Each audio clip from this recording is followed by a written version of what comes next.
ചെമ്പനീർ പൂവിൻ്റെ latest episode review ആണ് പറയുന്നത്.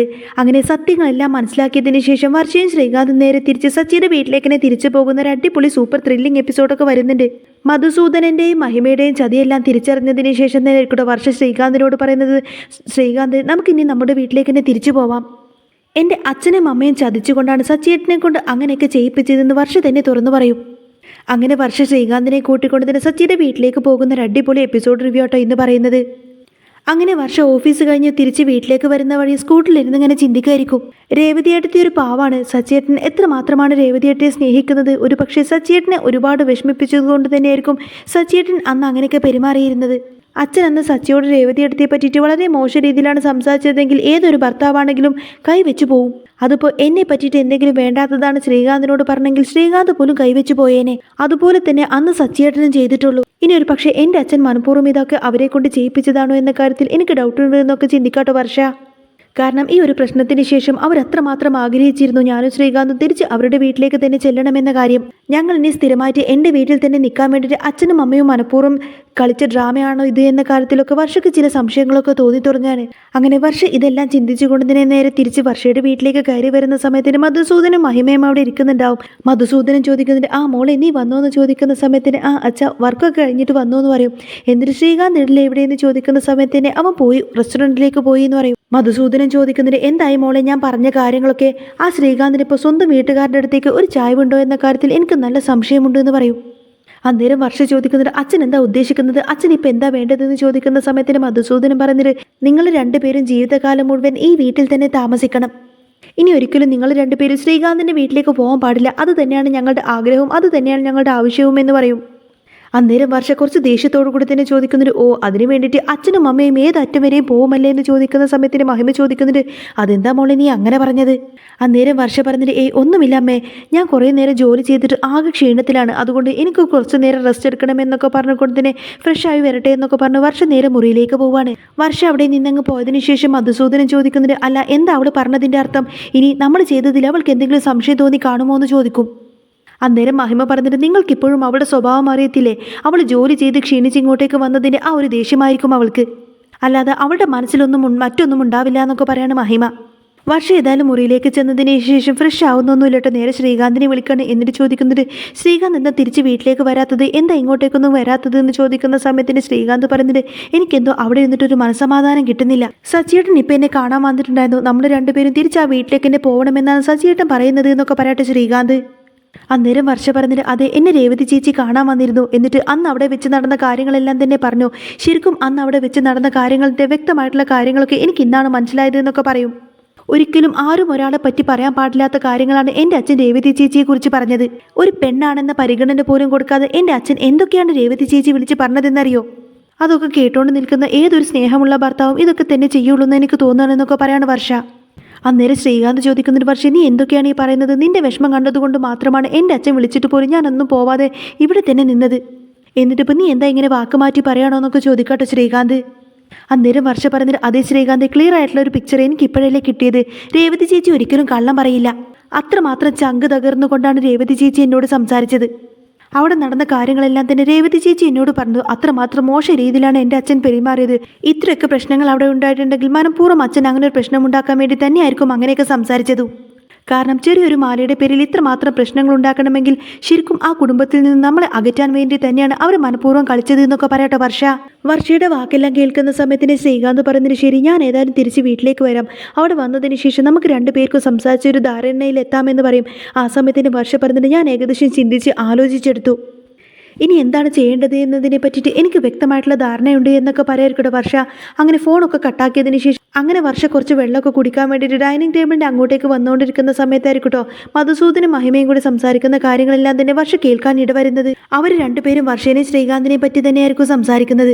അന്നേരം അച്ഛൻ ഇതിൽ മനഃപൂർവ്വം കളിച്ചതാണ് എന്ന സത്യമെല്ലാം തന്നെ വർഷയ്ക്ക് മനസ്സിലാവും. ആ സമയത്തായിരിക്കട്ടോ മധുസൂദനൻ്റെ ഫോണിലേക്ക് ഒരു കോൾ വരുന്നത്. മധുസൂദൻ ഇങ്ങനെ ഫോണിൽ ചോദിക്കുന്നുണ്ട്, അല്ലെങ്കിൽ നിന്നെയൊക്കെ ഒരു കാര്യം ഏൽപ്പിച്ചാൽ നിനക്കൊരിക്കലും അത് കറക്റ്റായിട്ട് ചെയ്യാനൊന്നും കഴിയില്ലല്ലോ. അവസാനം ഞാൻ തന്നെ അതെല്ലാം ചെയ്യേണ്ടി വന്നു. ഏതായാലും ഞാൻ ആഗ്രഹിച്ച കാര്യങ്ങളൊക്കെ ഞാൻ തന്നെ നേടിയെന്നൊക്കെ പറയും.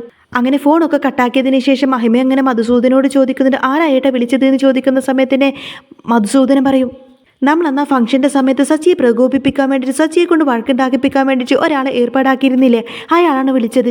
അവനിപ്പോൾ വിളിച്ചത് സാറിന്റെ മോൾ ഏതായാലും സ്ഥിരമായിട്ട് സാറിന്റെ വീട്ടിൽ തന്നെ എത്തിയല്ലോ എന്നാണ് പറയുന്നത്. അവനെന്തോ എനിക്ക് വലിയ സഹായം ചെയ്തു തന്ന പോലെ. അന്ന് തക്ക സമയത്ത് ആ പൂമാലയിൽ സ്വർണ്ണമാല കുടുങ്ങിയതും രേവതി അതെടുത്തിട്ട് വർഷക്ക് കൊണ്ടുപോയി കൊടുക്കാൻ നോക്കിയതും തക്ക സമയത്ത് തന്നെ ഞാൻ അങ്ങോട്ടേക്ക് ചെന്ന് പിടികൂടിയത് കൊണ്ട് മാത്രം നമ്മൾ വിചാരിച്ചതുപോലെ കാര്യങ്ങളൊക്കെ നടന്നു.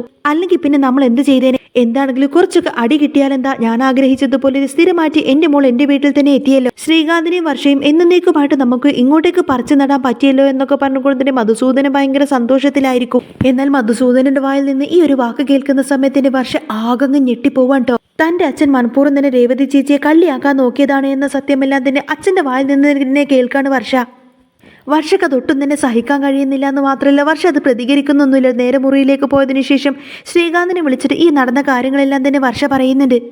ഇതെല്ലാം കേൾക്കുന്ന സമയത്തിന് ശ്രീകാന്തിന് ഭയങ്കര അങ്ങ് ദേഷ്യപ്പെട്ടുകൊണ്ടായിരിക്കും ശ്രീകാന്ത് അങ്ങോട്ടേക്ക് കയറി വരുന്നത്. ശ്രീകാന്ത് നേരെ കയറി വന്നതിന് ശേഷം വർഷന്റെ അച്ഛന്റെ നേർക്ക് അങ്ങ് പൊട്ടിത്തെറിക്കാണ്. ശ്രീകാന്ത് ചോദിക്കുന്നുണ്ട്, അപ്പോൾ നിങ്ങൾ എല്ലാവരും എൻ്റെ ഏട്ടനെ കൊടുക്കാൻ വേണ്ടിയിട്ട് എൻ്റെ രേവതി ചേച്ചിയെ കള്ളിയാക്കാൻ വേണ്ടിയിട്ട് മനഃപൂർവ്വം കളിച്ച നാടകമായിരുന്നു അല്ലേ ഇതെല്ലാം? ശ്രീകാന്ത് ഇങ്ങനെ അച്ഛനോടും അമ്മയോടും ഷൗട്ട് ചെയ്യുന്ന സൗണ്ടും കേട്ടുകൊണ്ടായിരിക്കും വർഷ അങ്ങോട്ടേക്ക് വരുന്നത്. ശ്രീകാന്ത് പറയുന്നുണ്ട്, വർഷ ഇനി ഒരു നിമിഷം പോലും നമുക്കിവിടെ നിൽക്കണ്ട, നീ ബാഗൊക്കെ പെട്ടെന്ന് തന്നെ പാക്ക് ചെയ്ത് വാ, നമുക്ക് നമ്മുടെ വീട്ടിലേക്ക് തന്നെ തിരിച്ചു പോവാമെന്ന് പറയും. അന്നേരം വർഷ പറഞ്ഞിട്ട്, അതൊക്കെ ഞാൻ ആദ്യമേ തീരുമാനിച്ച കാര്യമാണ് ശ്രീകാന്ത്, ഇനി ഒരിക്കലും നമുക്ക് ഇങ്ങോട്ടേക്ക് തിരിച്ചു വരണ്ട, എൻ്റെ ബാഗൊക്കെ ഞാൻ ഇപ്പോഴേ പാക്ക് ചെയ്ത് കഴിഞ്ഞു എന്നൊക്കെ പറഞ്ഞുകൊണ്ട് തന്നെ വർഷ ഏതായാലും ശ്രീകാന്തിൻ്റെ കൂടെ അവിടെ നിന്നങ്ങ് പോവാൻ. അന്നേരം മഹിമ ചോദിക്കുന്നത്, അയ്യോ മോളെ നീ ഇത് എങ്ങോട്ടേക്കായി പോകുന്നത്? ബാഗൊക്കെ എടുത്തിട്ടുണ്ടല്ലോ, നീ പോവല്ലേ മോളെ എന്നൊക്കെ പറയുന്ന സമയത്ത് തന്നെ ശ്രീകാന്ത് പറഞ്ഞിട്ട്, അതെ ഞങ്ങൾ ഏതായാലും ഞങ്ങളുടെ വീട്ടിലേക്ക് പോവാണ്, ഇങ്ങനെ കുടില തന്ത്രക്കാരുടെ കൂടെ നിൽക്കാനത് ഞങ്ങൾക്ക് താല്പര്യമില്ല, ഞാൻ എൻ്റെ അച്ഛൻ്റെയും അമ്മയുടെ അടുത്തേക്ക് പോവാണ് വർഷേനെയും കൂട്ടിക്കൊണ്ട്, ഞങ്ങൾ ഇനി ഒരു നിമിഷം പോലും ഇവിടെ നിൽക്കാൻ ആഗ്രഹിക്കുന്നില്ല എന്നൊക്കെ പറഞ്ഞുകൊണ്ട് ശ്രീകാന്ത് അവിടെ നിന്നങ്ങ് പോവാണ്. ആ സമയത്തിന് മധുസൂദനും മഹിമയും ഒന്നും അറിയാത്തതുപോലെ ചോദിക്കുന്നത്, എന്തൊക്കെയാണ് മോളെ നീ ഈ പറയുന്നത്? ഇവനിങ്ങനെ ഓരോ കാര്യങ്ങളൊക്കെ വിളിച്ച് പറയുന്നു എന്ന് വിചാരിച്ചു മോൾ അതൊരിക്കലും വിശ്വസിക്കാൻ പോകരുത്, ഞങ്ങൾ എന്ത് തന്ത്രം കാണിച്ചു എന്നാ ഈ പറയുന്നത് എന്നൊക്കെ ചോദിക്കും. അന്നേരം ശ്രീകാന്ത് പറഞ്ഞിട്ട്, ഓ ഇപ്പോൾ നിങ്ങൾക്കൊന്നും അറിയില്ലല്ലേ, നിങ്ങൾ അന്ന് മനഃപൂർവ്വമല്ലേ രേവതി ചേച്ചിയെ കള്ളിയാക്കാൻ നോക്കിയത്, എന്നേക്കുമായിട്ട് വർഷനെയും എന്നെയും ഇവിടെ കൊണ്ടുവന്ന് നിർത്താൻ വേണ്ടിയിട്ട് അന്നത്തെ ആ ഒരു ഫംഗ്ഷൻ അലങ്കോലമാക്കാൻ വേണ്ടിയിട്ട് സച്ചീടിനെ പ്രകോപിപ്പിക്കാൻ വേണ്ടിയിട്ട് നിങ്ങൾ തന്നെയാണ് ഗുണ്ടകളെ ഏർപ്പാടാക്കിയത് എന്ന സകല സത്യങ്ങളും ഞാൻ അറിഞ്ഞു. അതൊക്കെ നിങ്ങളുടെ വായിൽ നിന്ന് വർഷ തന്നെ കേട്ടിട്ടാണ് എന്നോട് പറഞ്ഞത്. എല്ലാ സത്യങ്ങളും മനസ്സിലാക്കിയതിന് ശേഷം തന്നെയാണ് ഞങ്ങൾ ഇപ്പോൾ ഇങ്ങനെ ഒരു തീരുമാനം എടുത്തിട്ടുള്ളത് എന്നൊക്കെ പറയട്ടെ ശ്രീകാന്ത്. എന്നാൽ ഇത് കേൾക്കുന്ന സമയത്തിന് വർഷയുടെ അച്ഛനും അമ്മയും ആകങ്ങ് ഷോക്കായി പോവാണ്. കാരണം നേരത്തെ ഇവർ ഫോണിൽ സംസാരിച്ച കാര്യങ്ങളെല്ലാം തന്നെ വർഷ കേട്ടു എന്ന സത്യം അവർ മനസ്സിലാക്കും. പെട്ടെന്ന് എന്ത് ചെയ്യണമെന്നറിയാതെ വർഷയുടെ മുന്നിലങ്ങ് അഭിനയിച്ച് തകർക്കാട്ടോ മധുസൂദന് പറഞ്ഞിട്ട്, മോളെ നീ എന്നും ഇവിടെ നിൽക്കണമെന്ന് അച്ഛനും അമ്മക്കും ഒരുപാടധികം ആഗ്രഹമുണ്ട്, അതിനു വേണ്ടിയിട്ട് ഞങ്ങൾ ചില തന്ത്രങ്ങളൊക്കെ പ്രയോഗിച്ചു എന്നത് ശരി തന്നെയാണ്. പക്ഷേ അന്ന് രേവതി മോഷ്ടിച്ച ആ ഒരു മാല അതൊരിക്കലും അവൾ മോഷ്ടിക്കാതിരിക്കില്ലല്ലോ. ശരിക്കും രേവതി ആ ഒരു മാല മോഷ്ടിച്ചു കൊണ്ടുപോകുന്നത് കണ്ടുകൊണ്ട് തന്നെയാണ് ഞാൻ അപ്പം അന്നേരം അങ്ങനെ പ്രതികരിച്ചത് എന്ന് പറയുന്ന സമയത്തിന് വർഷക്ക് അങ്ങ് ദേഷ്യം വരട്ടെ. വർഷ പറയുന്നത്, അച്ഛാ ഇന്നത്തോടെ അച്ഛൻ്റെ ഈ ഒരു ഡ്രാമയൊക്കെ അങ്ങ് മതിയാക്കിക്കോ, എനിക്കിപ്പോൾ എല്ലാ സത്യങ്ങളും മനസ്സിലായി, രേവതി ചേച്ചി ഒരിക്കലും മോഷ്ടിക്കില്ല. അന്ന് ആ പൂമാലയിൽ സ്വർണ്ണമാല കുരുക്കി കിടക്കുന്ന സമയത്ത് തന്നെ അത് കണ്ടപ്പോൾ രേവതി ചേച്ചി എനിക്ക് തരാൻ വേണ്ടി തന്നെയായിരിക്കും അത് എടുത്തുകൊണ്ട് വന്നത്. രേവതി ചേച്ചി ഒരിക്കലും മറ്റൊരാളുടെ പണമോ സ്വത്തോ ആഗ്രഹിക്കുന്ന ഒരു വ്യക്തിയൊന്നും അല്ലവരെന്നൊക്കെ പറയാനേ.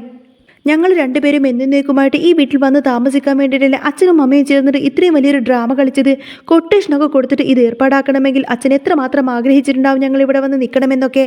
ശ്രീകാന്തിന്റെ വീട്ടുകാരുമായിട്ട് എന്നേക്കുമായിട്ട് ഞങ്ങൾ പിരിയണമെന്നൊക്കെ ആഗ്രഹിച്ചുകൊണ്ടല്ലേ അച്ഛൻ ഇങ്ങനെയൊക്കെ ചെയ്തത്.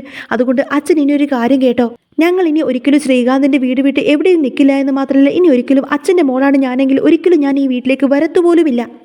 ഞാൻ ഇനി മുതൽ ജീവിതകാലം മുഴുവൻ അവിടെ ആയിരിക്കും താമസിക്കാൻ പോകുന്നത് എന്നൊക്കെ പറഞ്ഞുകൊണ്ടതിന് വർഷം ഏതായാലും ബാഗും തൂക്കി അവിടെ നിന്ന് ഇറങ്ങാണ്. പുറകെ തന്നെ ശ്രീകാന്തും പോവും. എന്നാൽ വർഷ പോകുന്നത് കാണുന്ന സമയത്തിന് മധുസൂദനും മഹിമക്കും അതൊട്ടും തന്നെ സഹിക്കാൻ കഴിയുന്നില്ല കേട്ടോ. മഹിമ ഓടിപ്പോയിട്ട് മോളെ പോവല്ലേ മോളെ പ്ലീസ് ഞാൻ പറയുന്നതൊന്ന് മനസ്സിലാക്കുക എന്ന് പറയുന്നുണ്ടെങ്കിലും വർഷ അത് കേൾക്കാൻ പോലും കൂട്ടാക്കുന്നില്ല എന്ന് മാത്രമല്ല വർഷ അവരെയൊന്നും മൈൻഡ് ചെയ്യാതെ നേരെ ശ്രീകാന്തിന്റെ കൂടെ സച്ചിയുടെ വീട്ടിലേക്ക് പോകുന്നുണ്ട്. അങ്ങനെ വർഷ അവിടെ നിന്ന് പടിയിറങ്ങി പോയതോടുകൂടെ തന്നെ മധുസൂദനും മഹിമയും ആകെ അങ്ങ് തകർന്നു പോവാട്ടോ. അവർ ഇത്ര കാലം മനസ്സിൽ സ്വപ്നം കണ്ടതെല്ലാം തന്നെ തകർന്നു പോയല്ലോ, അവരുടെ പ്ലാൻ ഒന്നും വിജയിച്ചില്ലല്ലോ എന്നൊക്കെ ചിന്തിച്ചുകൊണ്ട് തന്നെ ആകെ സങ്കടപ്പെട്ടിങ്ങനെ ഇരിക്കുന്ന മഹിമയെ കാണിച്ചുകൊണ്ടാണ് കേട്ടോ എപ്പിസോഡ് പൂർണ്ണമാവുന്നത്. അപ്പോൾ നിങ്ങൾക്ക് ഈ ഒരു ചാനൽ ഇഷ്ടമായി എന്നുണ്ടെങ്കിൽ എന്നും ഇതേപോലത്തെ റിവ്യൂസൊക്കെ കേൾക്കാൻ താല്പര്യമുണ്ടെങ്കിൽ തീർച്ചയായിട്ടും നിങ്ങൾ എൻ്റെ ചാനൽ സബ്സ്ക്രൈബ് ചെയ്ത് സപ്പോർട്ട് ചെയ്യണേ.